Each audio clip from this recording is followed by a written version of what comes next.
शांताकारं भुजंगशयनं पद्मनाभं सुरेशं विश्वाधारं गगन सदृशं मेघवर्णं शुभांगं लक्ष्मीकांतं कमलनयनं योगिभिर्ध्यानगम्यं वंदे विष्णु भवभयहरं सर्वलोकैकनाथं।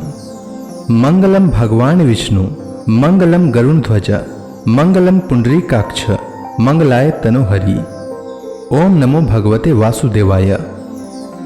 आज आश्विन मास की पूर्णिमा है और आश्विन पूर्णिमा को शरद पूर्णिमा के नाम से जाना जाता है। आश्विन पूर्णिमा के दिन श्री सत्यनारायण भगवान की कथा अवश्य सुनना चाहिए, साथ ही अन्य लोगों को भी कथा सुनने के लिए कहना चाहिए। श्री सत्यनारायण भगवान की कथा सुनने मात्र से सभी कष्टों का नाश हो जाता है और घर में सुख समृद्धि बनी रहती है। संसार में एकमात्र भगवान नारायण ही सत्य हैं, बाकी सब माया है। सत्य में ही सारा जगत समाया हुआ है। सत्य को नारायण के रूप में पूजना ही श्री सत्यनारायण भगवान की पूजा है। तो प्रेम से बोलिए श्री सत्यनारायण भगवान की जय। श्री सत्यनारायण व्रत कथा पहला अध्याय। प्राचीन समय की बात है। नैमिषारण्य तीर्थ में शौनक आदि 88,000 ऋषियों ने श्री सूत जी से पूछा, हे प्रभु, इस कलयुग में वेद विद्या रहित मनुष्यों को प्रभु भक्ति किस प्रकार मिलेगी तथा उनका उद्धार कैसे होगा। हे मुनिश्रेष्ठ, कोई ऐसा तप कहिए जिसमें थोड़े समय में पुण्य प्राप्त हो तथा मनवांछित फल भी मिले। वह कथा सुनने की हमारी प्रबल इच्छा है। सर्वशास्त्र ज्ञाता श्री सूत जी बोले, हे वैष्णव में पूज्य, आप सब ने प्राणियों के हित की बात पूछी है। अब मैं उस श्रेष्ठ व्रत को आप लोगों से कहूंगा जिस व्रत को नारद जी ने श्री लक्ष्मी नारायण भगवान से पूछा था और श्री लक्ष्मीपति ने मुनि श्रेष्ठ नारद जी से कहा था। यह कथा ध्यान से सुनिए। एक समय की बात है, योगी राज नारद जी दूसरों के हित की इच्छा से अनेक लोकों में घूमते हुए मृत्यु लोक में आ पहुंचे। वहां बहुत से योनियों में जन्मे हुए मनुष्यों को अपने कर्मों के द्वारा अनेक दुखों से पीड़ित देखकर किस यत्न को करने से निश्चय ही इनके दुखों का अंत हो सकेगा, ऐसा मन में सोचकर इंद्रलोक को गए। वहां श्वेत वर्ण और 4 भुजाओं वाले देवों के इस नारायण को देखकर स्तुति करने लगे। हे भगवान, आप अत्यंत शक्ति से संपन्न हैं। मन तथा वाणी भी आपको नहीं पा सकती। आपका आदि मध्य अंत नहीं है। आप निर्गुण स्वरूप सृष्टि के कारण भक्तों के दुखों को नष्ट करने वाले हो। आपको मेरा नमस्कार है। तब लक्ष्मी नारायण भगवान ने कहा, हे मुनिश्रेष्ठ, आपके मन में क्या है? आपका किस काम के लिए आगमन हुआ है? निसंकोच कहिए।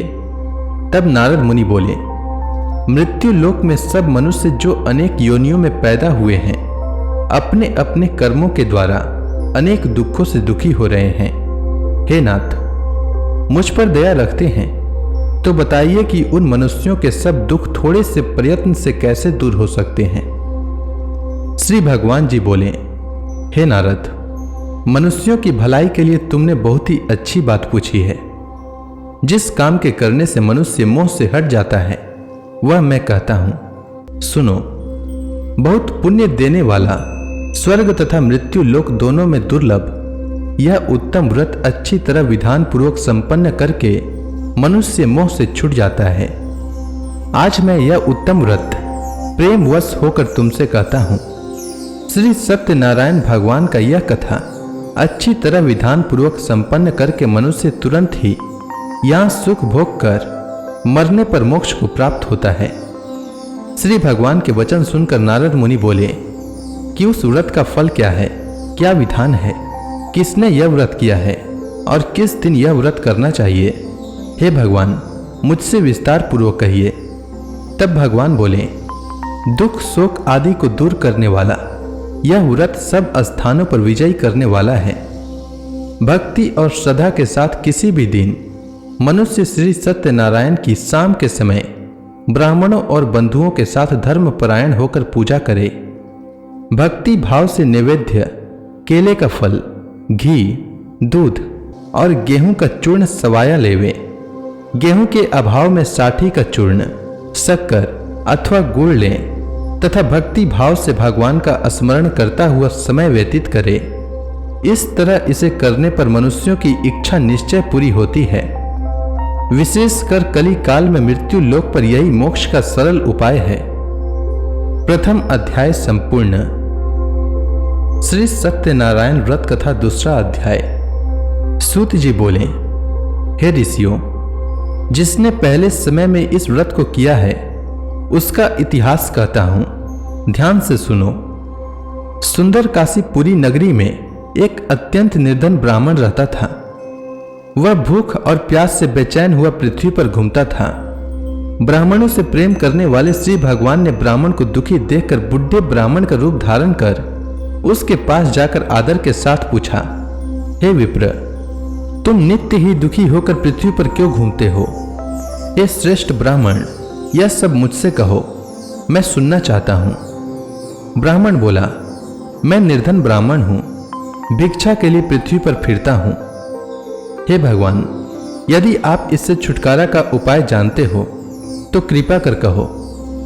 वृद्ध ब्राह्मण बोला कि श्री सत्यनारायण भगवान मनवांछित फल देने वाले हैं, इसलिए हे ब्राह्मण, तुम उनका पूजन करो, जिसके करने से मनुष्य सब दुखों से मुक्त हो जाता है। ब्राह्मण को व्रत का सारा विधान बतलाकर बुढ़े ब्राह्मण का रूप धारण करने वाले श्री सत्यनारायण भगवान अंतर्ध्यान हो गए। जिस व्रत को वृद्ध ब्राह्मण ने बतलाया है मैं उसको करूंगा, ऐसा निश्चय कर उस ब्राह्मण को रात में नींद नहीं आई। वह सवेरे उठकर श्री सत्यनारायण भगवान के व्रत का निश्चय कर भिक्षा के लिए चल दिया। उस दिन उसको भिक्षा में बहुत धन मिला, जिससे बंधु बांधवों के साथ उसने श्री सत्यनारायण भगवान का व्रत किया। इसके करने से विप्र सब दुखों से छुटकर अनेक प्रकार के संपत्तियों से युक्त हुआ। उस समय से वह विप्र हर माह व्रत करने लगा। इस तरह सत्यनारायण भगवान के व्रत को जो करेगा वह सब पापों से छूट जाता है। क्या कहूं?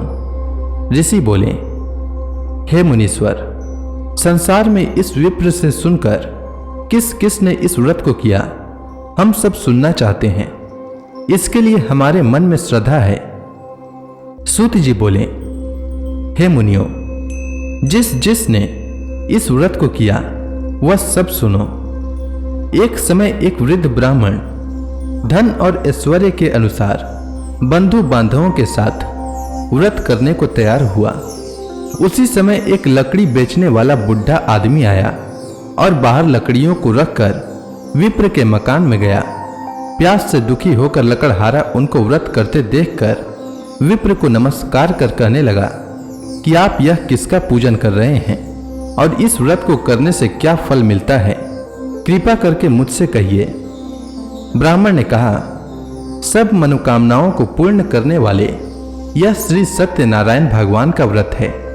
इनकी ही कृपा से मेरे यहाँ धन धान्य आदि की वृद्धि हुई है। विप्र से इस बारे में जानकर लकड़हारा बहुत प्रसन्न हुआ। भगवान का चना अमृत ले और भोजन करने के बाद अपने घर को गया। लकड़हारे ने अपने मन में इस प्रकार का संकल्प किया कि आज ग्राम से लकड़ी बेचने से जो धन मिलेगा उसी से श्री सत्यनारायण भगवान का उत्तम व्रत करूंगा। यह मन में विचार कर वह बुढ़ा आदमी लकड़ियां अपने सिर पर रखकर जिस नगर में धनवान लोग रहते थे वह ऐसे सुंदर नगर में गया। उस रोज वहां पर उसे उन लकड़ियों का दाम पहले दिनों से चौगुना मिला और प्रसन्न होकर पके केले की फली, शक्कर, घी, दुग्ध, दही और गेहूं का चूर्ण इत्यादि श्री सत्यनारायण भगवान के व्रत की कुल सामग्रियों को लेकर अपने घर गया। फिर उसने अपने भाइयों को बुलाकर विधि के साथ भगवान जी का पूजन और व्रत किया। उस व्रत के प्रभाव से वह बुढ़ा लकड़हारा धन पुत्र आदि से युक्त हुआ और संसार के समस्त सुख भोग कर बैकुंठ को चला गया। दूसरा अध्याय संपूर्ण। श्री सत्यनारायण व्रत कथा तीसरा अध्याय। श्री सूत जी बोले, हे ऋषि मुनियों, अब मैं आपको आगे की कथा सुनाता हूं।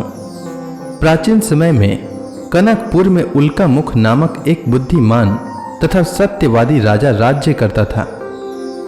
वह प्रतिदिन मंदिर में जाकर श्री सत्यनारायण भगवान की पूजा करता था और निर्धनों को खूब अन्न, वस्त्र और धन दान करता था। उसकी पत्नी सुभद्रा बहुत सुशील थी। वे दोनों हर महीने श्री सत्यनारायण भगवान का व्रत करते थे। श्री सत्यनारायण की अनुकंपा से उनके महल में धन संपत्ति के भंडार भरे थे। उनकी सारी प्रजा बहुत आनंद से जीवन यापन कर रही थी।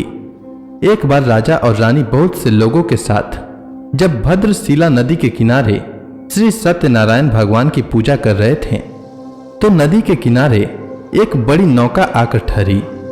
उस नाव में एक धनी व्यापारी यात्रा कर रहा था। वह बहुत सा धन कमाकर अपने नगर को लौट रहा था। उसका सारा धन उस नाव में रखा हुआ था। नाव से उतरकर व्यापारी राजा के पास पहुंचा। राजा को पूजा करते देख उसने कहा, हे राजन, आप इन सब लोगों के साथ मिलकर किसकी पूजा कर रहे हैं? इस पूजा के करने से मनुष्य को क्या लाभ होता है? राजा ने व्यापारी से कहा, हम हर पूर्णिमा को सत्यनारायण भगवान का व्रत करते हैं और फिर पूजा अर्चना के बाद भगवान का प्रसाद लोगों को बांटकर स्वयं भी प्रसाद ग्रहण करते हैं। सत्यनारायण भगवान की पूजा से निसंतान को संतान प्राप्त होता है और दुखियों के दुख दूर होते हैं। राजा की बात सुनकर व्यापारी ने कहा, हे राजन, मैं श्री सत्यनारायण भगवान का व्रत करना चाहता हूँ। कृपया मुझे इस व्रत को करने की विधि बताएं। राजा ने व्यापारी को सत्यनारायण व्रत की पूरी विधि बताई। राजा ने व्रत कथा सुनने के बाद व्यापारी को भी प्रसाद दिया। श्री सत्यनारायण भगवान का स्मरण करते हुए व्यापारी ने प्रसाद ग्रहण किया और वापस लौटकर अपनी पत्नी लीलावती से कहा, हमारी कोई संतान नहीं है। कनकपुर के राजा उल्का मुख ने मुझे बताया है कि श्री सत्यनारायण भगवान का व्रत करने और उनकी कथा सुनने से सभी मनोकामनाएं पूर्ण होती है। यदि सत्यनारायण भगवान की अनुकंपा से हमारे कोई संतान हुई तो मैं श्री सत्यनारायण भगवान का व्रत अवश्य करूंगा। व्यापारी के ऐसा निश्चय करने के कुछ समय बाद लीलावती गर्भवती हो गई। 10वें महीने में उसने एक सुंदर कन्या को जन्म दिया। व्यापारी ने पुत्री जन्म पर बहुत खुशियां मनाई, लेकिन सत्यनारायण भगवान का व्रत नहीं किया।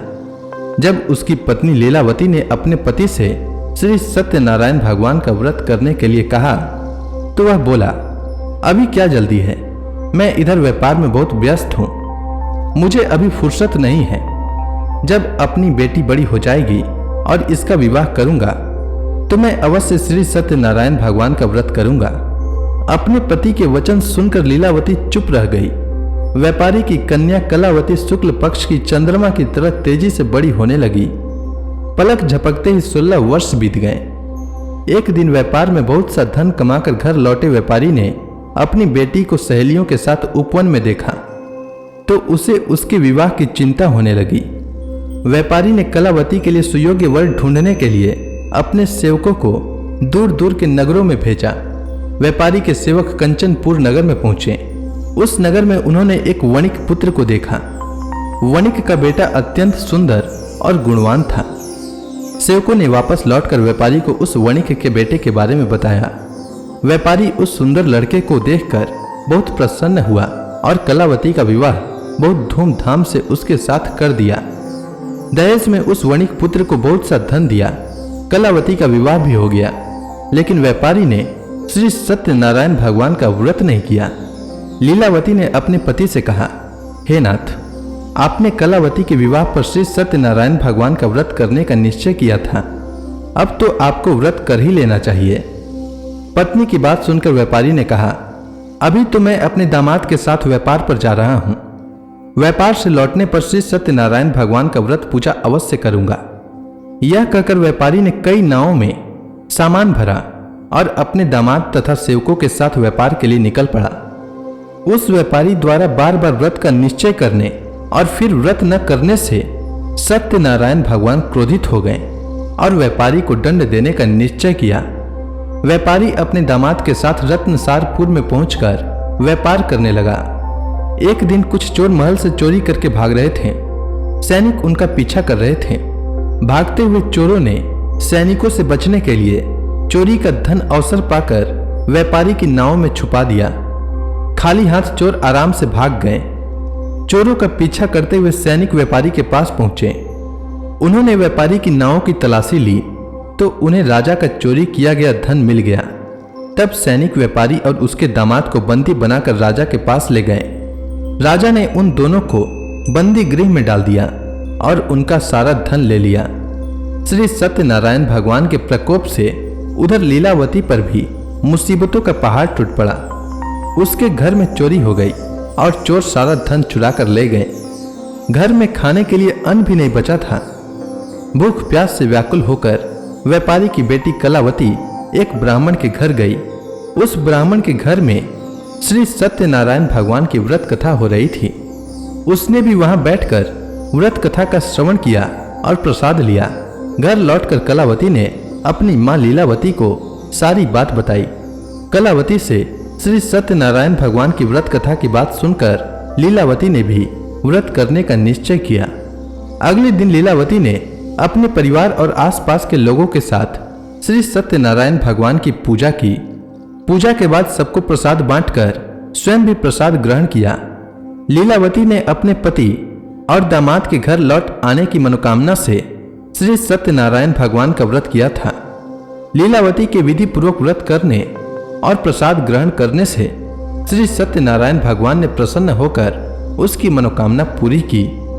उन्होंने राजा चंद्रकेतु को स्वप्न में दर्शन देकर कहा, हे राजन, व्यापारी और उसका दामाद बिल्कुल निर्दोष है। सुबह उठते ही दोनों को मुक्त कर दो।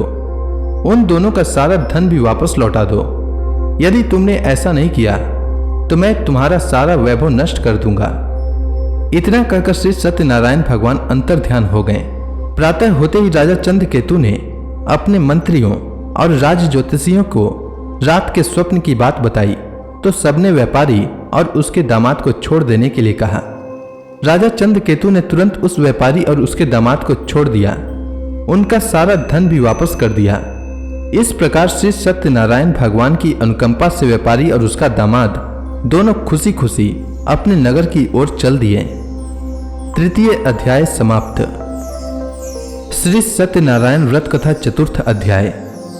श्री सूत जी बोले, उस व्यापारी ने अपने दामाद के साथ शुभ मुहूर्त में नाव द्वारा रत्नसारपुर से प्रस्थान किया। लंबी यात्रा करने के बाद व्यापारी ने एक नगर के किनारे नाव को रोककर भोजन किया और फिर दोनों विश्राम करने लगे।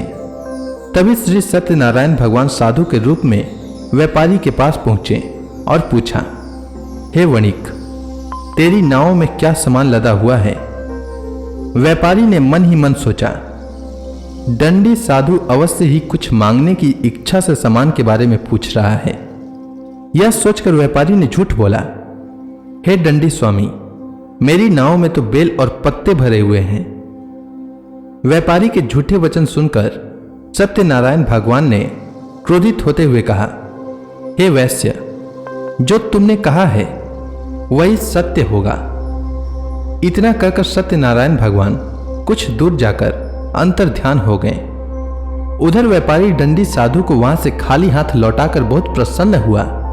लेकिन जब व्यापारी ने अपनी नाव में बेल और पत्ते भरे हुए देखे तो वह जोर जोर से विलाप करने लगा और मन ही मन अपने झूठ बोलने पर प्रायश्चित करने लगा। रोते रोते व्यापारी मूर्छित हो गया। कुछ देर बाद जब उसकी मूर्छा नष्ट हुई तो वह फिर विलाप करने लगा। तब उसके दामाद ने कहा, आप इतना दुखी मत होइए, यह सब उस दंडी साधु के शाप के कारण हुआ है। अतः वह दंडी महाराज हमें इस विपत्ति से छुटकारा दिला सकते हैं। दामाद के वचन सुनकर व्यापारी दंडी साधु की तलाश में चल दिया। कुछ देर ढूंढने पर उसे एक वृक्ष के नीचे दंडी साधु के रूप में सत्यनारायण भगवान मिल गए।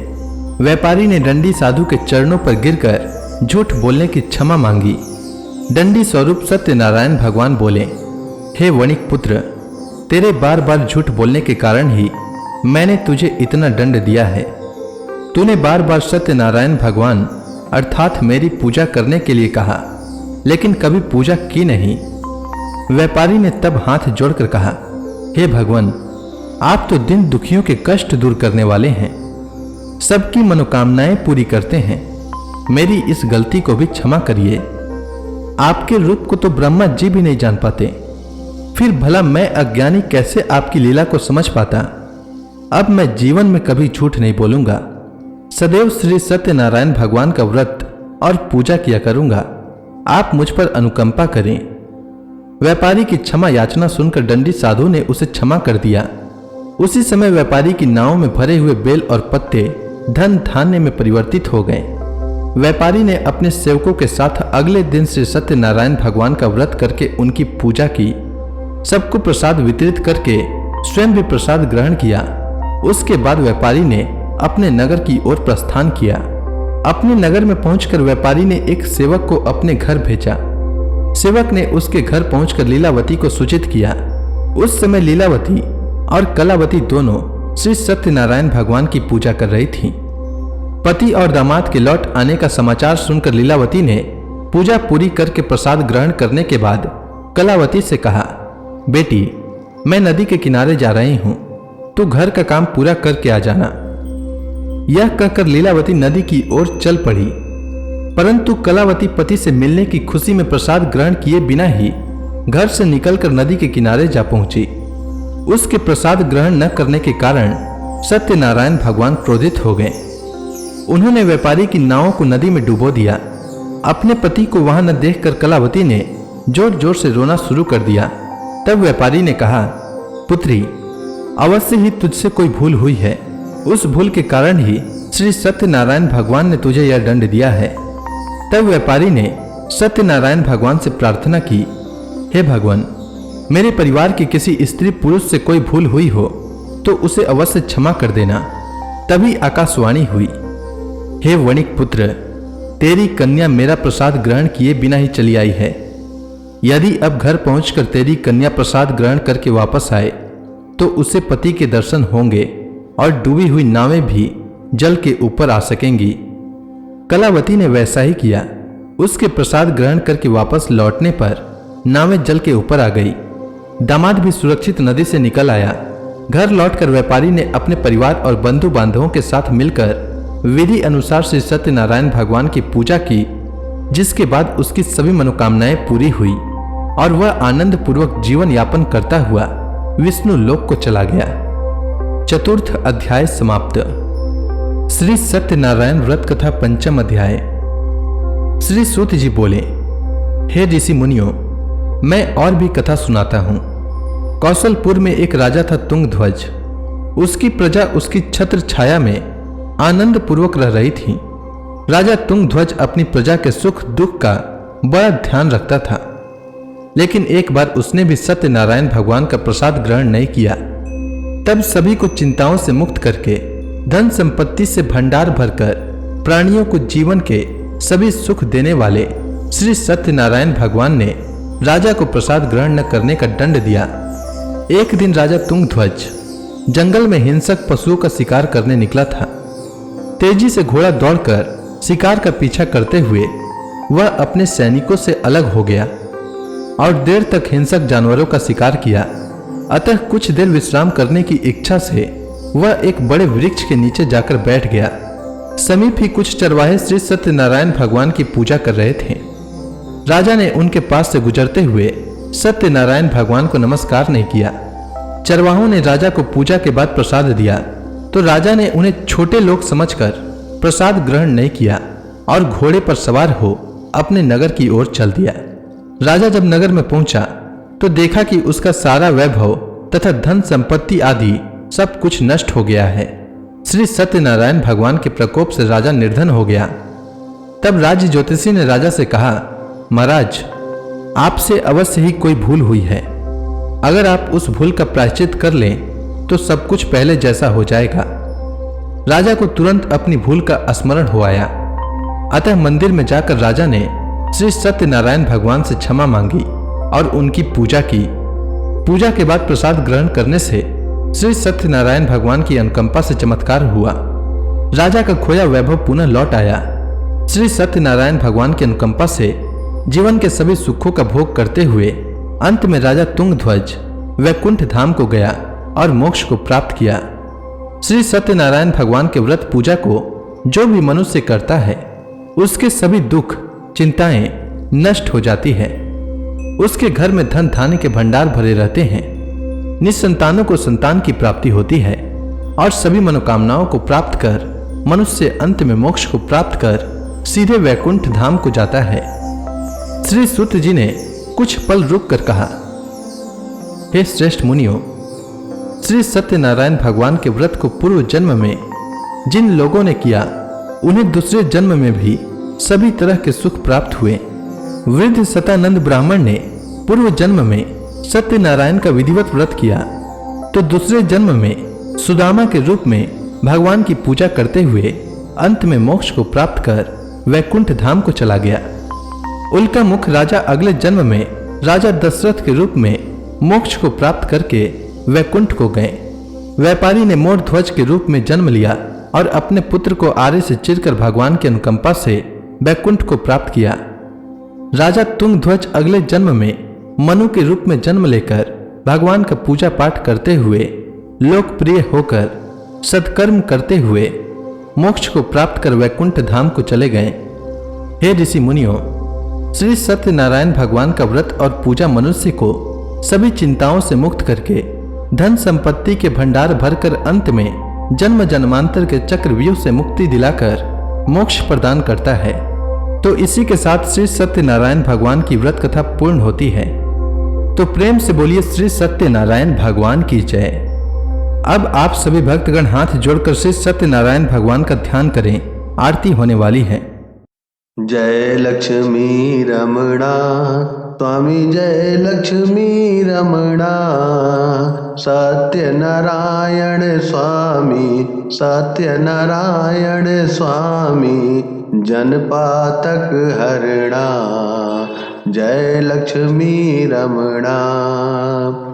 रत्न जड़ित सिंहासन अद्भुत छवि राजय, नारद करत निराजन घंटा ध्वनि बाजय, जय लक्ष्मी रमणा। प्रकट भय कलिकारन द्विज को दरस दियो, प्रभु द्विज को दरस दियो, बूढ़ो ब्राह्मण बनकर, बूढ़ो ब्राह्मण बनकर कंचन महल कियो, ओम जय लक्ष्मी रमणा। दुर्बल भील कठारो जिन पर कृपा करी, प्रभु जिन पर कृपा करी, चंद्रचूड़ इक राजा, चंद्रचूड़ इक राजा, जिनकी विपत हरी, जय लक्ष्मी रमणा।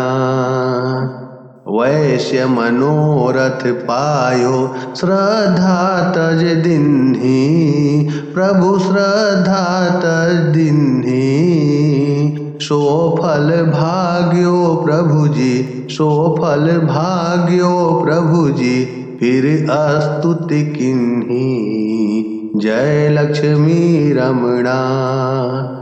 भाव भक्ति के कारण छिन छिन रूप धरयो, प्रभु छिन छिन रूप धरयो, श्रद्धा धारण किन्नी तिनको काज सरयो, जय लक्ष्मी रमणा।